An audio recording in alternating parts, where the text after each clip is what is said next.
apagando un foco se ahorra un poco. Esa es una campaña que aquí hace muchos años, no es cosa mía. Apaga un foco y ahorrarás un poco. Creo que es importante.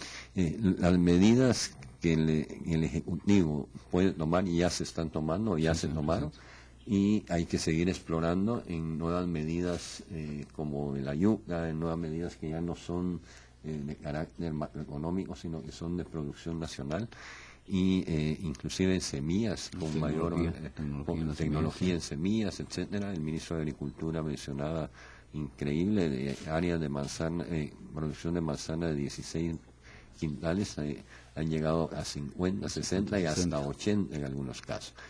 Con la misma tierra, con el mismo, con solo innovar la semilla e innovar con riego o con mini riego, la productividad sube. Entonces, ahorro y productividad creo que debería ser como dos ejes que se deben impulsar en nuestra cultura nacional. No es solo el Ejecutivo, es todo el país, cada familia, cada padre y madre de familia, cada estudiante, una cultura de ahorro. Yo todos los días transito de ahí, de la zona 15 al centro de la ciudad. Hoy había muy poco tráfico. ¿Por qué? Porque hoy empezó a funcionar el distribuidor de tráfico de aquí de Vistahermosa. Y eso, ¿cuánta gasolina va a economizar de todos esos parones que había? El sobrenivel de Santa Rosalía, en fin.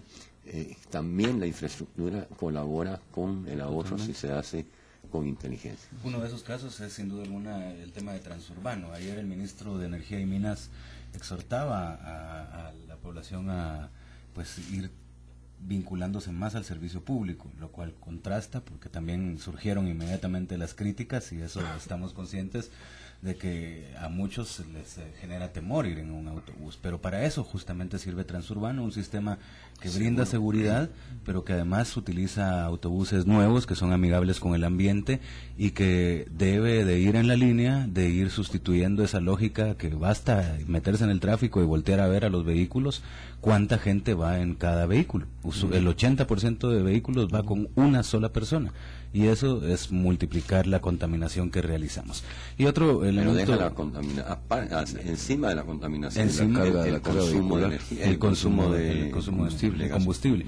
Y otro tema relevante es en este ámbito de madurez, que creo que al gobierno de la República en este año electoral le corresponde más que a cualquiera, y que debe de contagiarse a la clase política. Usted ayer enviaba un mensaje a la Nación en el cual conversábamos en el corte, se considera, yo lo considero por lo menos un parteaguas en la visión de un Estado, en la visión de un presidente que le empieza a explicar a su país, a los guatemaltecos, la necesidad de ir cambiando nuestra actitud, porque el modelo de funcionamiento del mundo tiene algunos matices que nos van a afectar a los guatemaltecos, y que es mejor estar preparados. Pero también en este ánimo, en este ambiente electoral, donde, insisto, la racionalidad no es moneda de curso común, sino más es la emotividad, los discursos, los ataques, etcétera, es muy fácil salir a decir que ahora por culpa del gobierno se incrementan los precios del frijol, del maíz, de la canasta básica y hasta de las tortillas.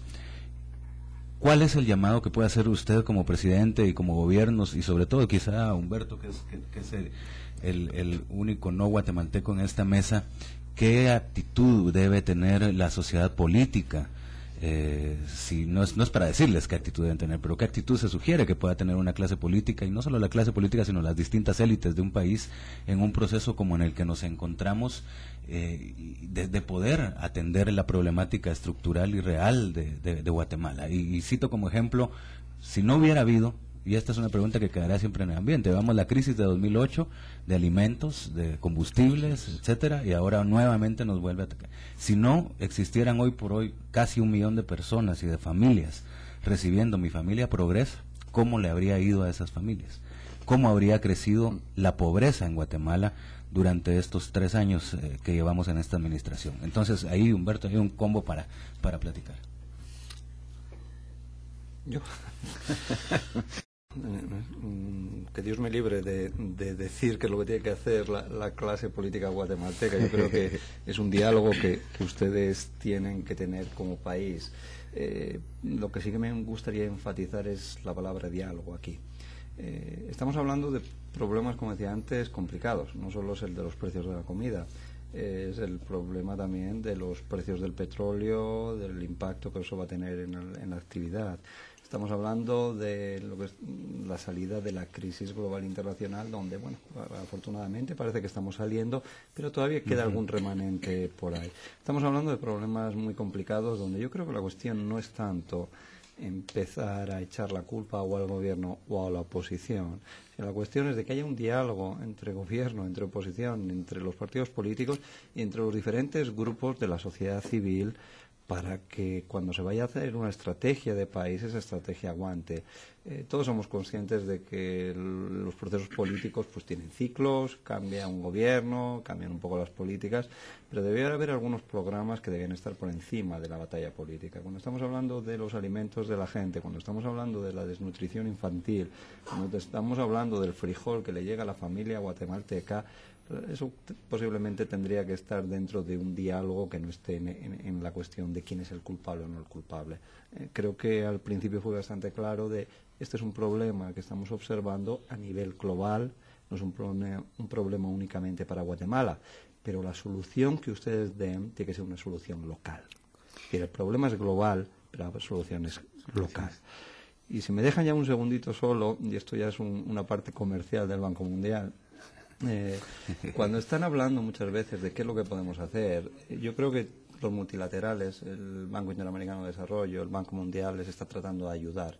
En algunos casos, pues con operaciones financieras, pues que se han aprobado hace tiempo. El año pasado, a finales del año pasado, aprobamos una operación de emergencia para ayuda a Guatemala por $100 y pico millones como respuesta a todos los problemas de las tormentas, del volcán. Estas operaciones todavía no se han aprobado en el Congreso. Hay alguna otra operación de apoyo también al programa de transferencias condicionadas que lleva aprobado casi 18 meses y que riesga que se anule. Una vez que una operación en el Banco Mundial se ha aprobado hace 18 meses, pues si no se aprueba en el país, esa operación se anula. Y son, entiendo, 118 millones de dólares, que tampoco está aprobado. Entonces, son estas cosas que claramente yo entiendo pues que no es únicamente depende del gobierno, no únicamente depende de la oposición. Hay un diálogo que se tiene que generar en torno a estos elementos.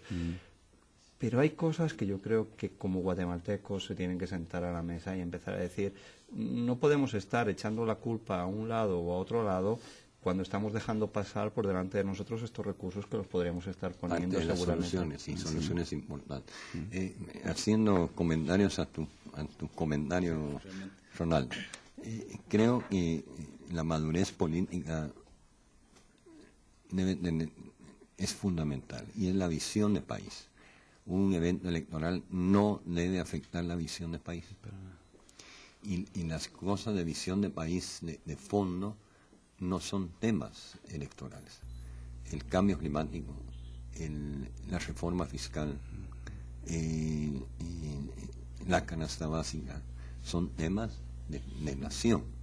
Y como bien lo decía Humberto, hay soluciones que se han buscado y que están en camino y que no se logran por X y Y razón. Entonces, yo creo que el cambio climático, la seria agresión del narcotráfico a Guatemala y a la región, y nos está costando un dineral solo en esta semana, que ha sido una semana especial. Solo en esta semana hemos incautado 950 millones de quetzales.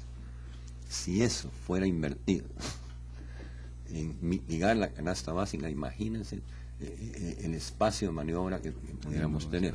Pero no podemos vender la coca, no podemos vender la amapola, no podemos vender las armas incautadas, no podemos vender los automóviles y ahora caballos de pura sangre incautados. Ojalá la ley de extinción de dominio la logremos aplicar como organismo judicial, Ministerio Público y Ejecutivo de una forma efectiva para poder recuperar algunos recursos de lo que le quitamos al narcotráfico. la globalización se está volviendo una amenaza para el mundo, porque ya los gobiernos no tenemos forma de beneficiar a nuestra población porque todo viene de afuera. Esta especulación del petróleo de los años, fue en 2008, aceleró la pobreza del mundo de una forma impresionante.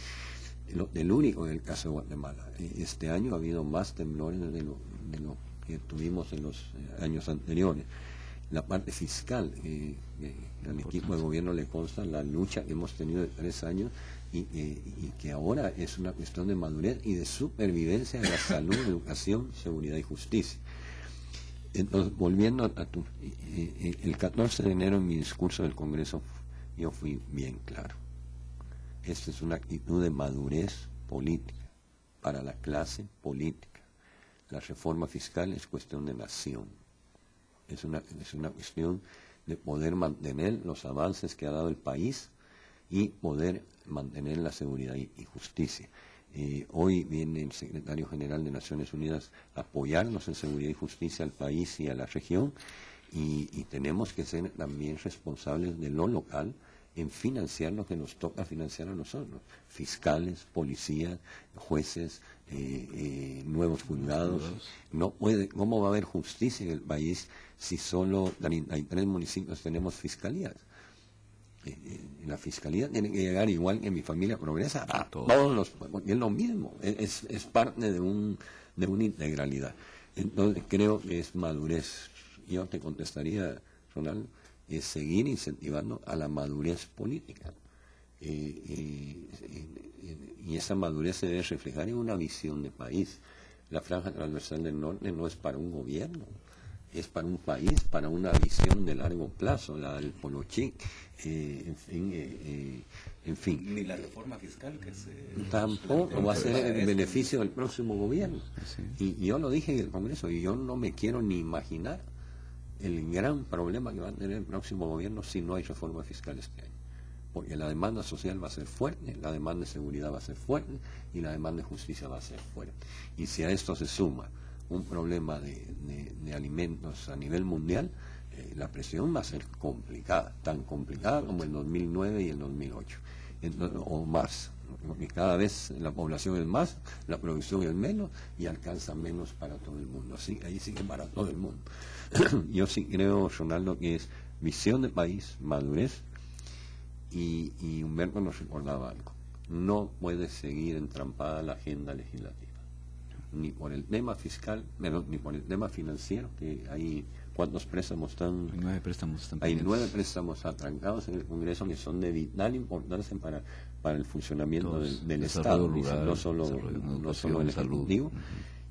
Hay temas de seguridad pendientes en el Congreso, y hay temas sociales pendientes en el Congreso. El Ministerio de Seguridad, el Ministerio de Gobernación no puede seguir siendo el Ministerio de Seguridad, porque no se da abasto. Hay que separar la parte de justicia de la parte de seguridad para que podamos seguir avanzando. Creo que, bueno, Humberto tocó un tema que creo que es importante, y esa madurez política la va a juzgar el país, estoy seguro. Entonces yo sí llamaría, igual que al ahorro para la parte de la canasta básica, a la madurez, a la parte política, de que podamos realmente separar los temas de nación de los temas en este año coyuntural de elecciones, porque es coyuntural, es una vez cada 4 años, y no se puede paralizar un país por los intereses particulares de cualquier sector político del país. Así que creo que, y lo otro es algo que tú has mencionado mucho, Ronaldo, en los últimos días: el cambio climático, que viene la niña, que viene el niño, que el tsunami, que el no sé qué, es evidente. Los incendios en Rusia no fueron incendios que se daban todos los años, no se da. El terremoto de Japón no se daba hace 140 años. ¿Qué quiere decir eso? La Tierra está tocando sus alarmas, y tenemos que saberlas escuchar, y tenemos que saber como dirigentes ahí también multilateral, regional, local, oír esas alarmas, poderlas interpretar y hacer lo que humanamente se puede hacer. Entonces creo que son retos importantes. Yo ayer platicaba con unos jóvenes y les decía, miren, las amenazas de ustedes ni se parecen a las que tuvimos nuestra generación. Nuestra generación fue una generación tranquila, a pesar de que estábamos en medio de la guerra interna. Sí. Pero no teníamos amenaza de drogas, no teníamos amenaza climática, no teníamos, no voy a hablar de los azacuanes, ¿sí? No teníamos, sabíamos que el 21 de abril, máximo 22, empezaban las lluvias, y el 21 o 22 empezaban las lluvias, y que se iban en tal fecha. Entonces creo que la juventud tiene mucho que decir en lo que hemos estado hablando hoy, y creo que en todos los programas. Tiene mucho que decir en la madurez política, tiene mucho que decir y aportar en el ahorro, porque es su futuro que le estamos trabajando ahora. Porque lo que hagamos hoy le va a afectar a los jóvenes que mañana pasado serán los líderes del país o serán las familias de la sociedad guatemalteca. Híjole, nos fuimos ya casi a la filosofía, pero creo que es importante. Esa es la parte filosófica del momento. Ustedes me han oído otras veces. Parte de la profecía del año 2012 es un cambio de la humanidad. No es una cosa catastrófica, sino simplemente es un cambio de era a poner al ser humano en el centro de las acciones de todos, a no privilegiar otras cosas que no sea el ser humano, y es un retorno al humanismo, a los alimentos, al respetar la naturaleza. ¿Cuánto no dije yo para las tormentas? Tenemos que regresar los ríos a sus cauces, los bosques a las montañas, porque ahí nos puso Dios, y fuimos los hombres que los quitamos, alteramos nuestra naturaleza, se alteró el clima. Es aritmético, no es cuestión de fanatismos o ¿cómo se llama? O visiones así fatalistas, es simplemente la realidad. Así que estamos, hay mensajes, me imagino. Así es, presidente, tenemos mensajes, pero en aras de resumir el tiempo, vamos a tratar de sintetizarlos. Hay mensajes que precisamente se refieren a la venida del señor Ban Ki-moon, preguntándole cómo puede beneficiar la visita de él y cómo podría apoyar a los que siguen su mandato. Y también mensajes que hablan sobre precisamente el tema de hoy, de la economía, y cómo puede usted como presidente aportar al conocimiento de las personas en Guatemala de cómo no alarmarse sobre esta situación global. Y también un mensaje que nos llegó de Rodolfo Orozco, como todos lo conocemos, dirigente del sector cooperativista, de que ayer en el Fondo de Tierra se aprobaron 100.000 créditos subsidiados para la siembra de maíz y frijol, que es parte de esta misma dinámica de ir luchando por la seguridad alimentaria de los guatemaltecos, y es un elemento trascendental. Otro de los mensajes que sí decía era importante es la delegación del MAGA de Zacatepeques, dice que desde diciembre no han pagado salarios, podría ayudarnos, presidente, dice. Y otro comentario dice, presidente, ¿cómo se solidariza Guatemala con el pueblo de Japón? Y otra oyente, Dina, dice, buenos días, presidente, los riesgos de un tsunami en las costas guatemaltecas podría darse, pregunta. Bueno, definitivamente la venida del secretario general de Naciones Unidas es un apoyo a Guatemala, es un apoyo a la seguridad y justicia en el país, es un apoyo a la región. Todos sabemos lo que está pasando en el mundo. Él es secretario de la Organización de Naciones Unidas. Él viene, hasta donde yo estoy informado, viene de París, y de aquí se va para Libia o para no sé qué lugar del Oriente, o al Japón, en una agenda muy apretada. Debo confesar que yo dije, si cancela su visita a Guatemala sería totalmente entendida, pero su perseverancia de venir a Guatemala es una seña muy clara de la voluntad y de la prioridad que le está dando a la región en términos de seguridad y justicia. La Comisión Internacional contra la Impunidad, el señor comisionado depende directamente del secretario general. Mañana va a tener una visita amplia a la CICIG, se verán cómo está todo el trabajo de CICIG. CICIG es un instrumento, ha sido una comisión que le ha dado gran beneficio a Guatemala, nuestro gobierno lo ha apoyado siempre y permanentemente, y es un fortalecimiento en primer término para Guatemala, pero también para el país. Tendremos